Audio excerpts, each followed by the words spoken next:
পাড়া মহল্লার মাস্তানের মনেও তো শখ জাগতে পারে আমি একদিন বুদ্ধিজীবী হব, আমার বুদ্ধি সবাই শুনবে। ভাই আজকে আমরা কথা বলবো নট আউট নোমানকে নিয়ে। নট আউট নোমান যে হারে আসলে তার রূপ বদলাচ্ছে, আপনার গার্লফ্রেন্ড হয়তো এত রূপ বদলায়নি। সাকিব আল হাসানকে নিয়ে স্টানবাজি হবে যেই দিন বাংলাদেশ টি-20 বিশ্বকাপে না খেলাটা আমাদের নিশ্চিত হয়ে যায় এবং সেই ঘটনা ধামাচাপার জন্য সাকিব আল হাসানকে সামনে নিয়ে আসা হয়। ভাই প্রথম কথা হলো, বাংলাদেশ যে টি-20 বিশ্বকাপে খেলতেছে না, এটাকে ধামাচাপা দেওয়ার জন্য নাকি বিসিবি এখন স্টান্টবাজি করতেছে। তো স্টান্টবাজি বলতে আসলে কি? বাংলাদেশ তো নিজের সম্মান রক্ষার্থে টি-20 বিশ্বকাপে যাচ্ছে না, তো এটাকে ধামাচাপা দেওয়ার বিষয় আসলে কি আছে? বুঝেননি এই জিনিস?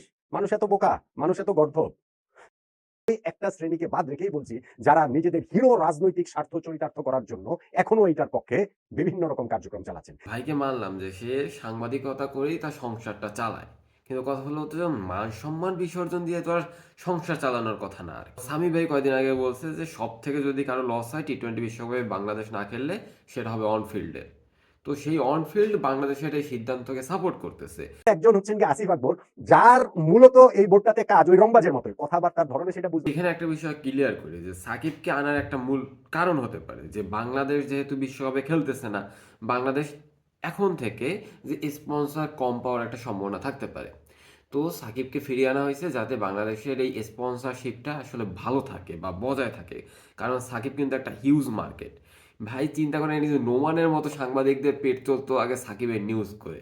তামিমের কথা তিনি বলছেন না, কিন্তু তিনি বলছেন যে মাশরাফি যদি বাংলাদেশে থাকতে পারে, 3 আগস্টের পর আরো একজন ক্রিকেটার যদি বাংলাদেশে থাকতে পারে তাহলে সাকিবও থাকতে পারবেন। তো 3 আগস্টের পরে বারবার প্রশ্ন করার পর তিনি বলেন নাই, তামিমের নাম তিনি উচ্চারণ করছেন না, কিন্তু তামিমের কথাই তিনি বলছেন। টপিকের ভিতরে, এই টপিকের ভিতরে কিন্তু তামিম ইকবালকে নিয়ে আসিফ আকবর নাম উল্লেখ করে কিছু আসলে বলে নাই, হ্যাঁ। তো এখন নোমান কিন্তু সেটাকে ধরছে যে তামিম ইকবালকে নিয়েই কেন বলছে। ভাই এখন তুমি যে তামিম ইকবালের দালাল, তুমি যে তামিমের দালাল, তামিমের এত দালালি করার ভাই কি পাইছো? তামিমের মতো গর্ধব, তামিমের মতো স্বার্থপর, তামিমের মতো স্বার্থলোভী ক্রিকেটার আর হইতে পারে না, যে নিজের স্বার্থ রক্ষার জন্য, নিজের স্বার্থের জন্য যে তামিম ইকবাল বাংলাদেশ ক্রিকেটকে ধ্বংস করতে দ্বিধাবোধ করে না, সেই তামিম ইকবাল যদি কোনোদিন আসলে বোর্ড ডিরেক্টরে আসে, সেদিন ক্রিকেটের ধ্বংস, সেদিন ক্রিকেটের সমাধি হবে, সমাধি। চিন্তা করেন ভাই, তামিম কত বছর বাংলাদেশ ক্রিকেটটা খেলছে, সে আবার এইবার নির্বাচনও করতে চাইছিল, সে বিসিবি প্রেসিডেন্ট হবে, বা সে এখনও আশা রাখে যে সামনে বিসিবি প্রেসিডেন্ট সে হবে। কিন্তু ভাই একটা জিনিস চিন্তা করেন, যে আইসিসি থেকে বাংলাদেশ ক্রিকেট বোর্ড আসলে কত টাকা ইনকাম করে সেইটাই জানিই না, সেটা জানিই না। তাহলে সে আসলে কি ক্রিকেট খেলছে? সে আসলে কিসের ভিত্তিতে বোর্ড ডিরেক্টর হতে চায় বা আবার বোর্ড প্রেসিডেন্ট হতে চায়? এখন যদি মানলাম সে জানে না, তাইলে তো ভাই ওর হওয়ার কোনো যোগ্যতাই নেই।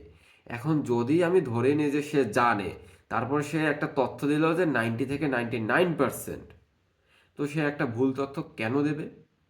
যেখানে কাছাকাছি হইলেও ভাই মানা যাইতো। কিন্তু ভাই চিন্তা করেন যে তথ্যটা প্রায় 50 থেকে 60%-এর মতো, সেটাকে তামিম বলতেছে 90 থেকে 99%। তো সে এই মিথ্যা তথ্যটা কেন দিতেছে? তো এই যে মিথ্যা তথ্যটা দিল, সেটা নিয়ে তো কোনো সাংবাদিকরা আমি দেখলাম না, বা নট আউট নোমানরে তো আমি দেখলাম না এটা নিয়ে কোনো কন্টেন্ট বানাইতে। তামিম ইকবাল যে এত বছর ধরে ক্রিকেটের সাথে যুক্ত আছে, সে এত বছর ধরে বোর্ডের সাথে যুক্ত আছে, বোর্ডের চুক্তিতে আছে, ক্রিকেট খেলতেছে, বোর্ড প্রেসিডেন্ট হওয়ার মতো পর্যায়ে চলে গেছে বা হতে চায়, তো সেই তামিম ইকবাল এমন একটা ভুল তথ্য দিল। এরকম অযোগ্য, অথর্ব, অসৎ এবং মিথ্যাচারে পূর্ণ ভণ্ড বদমাইশ Here I come. Oh, here I come.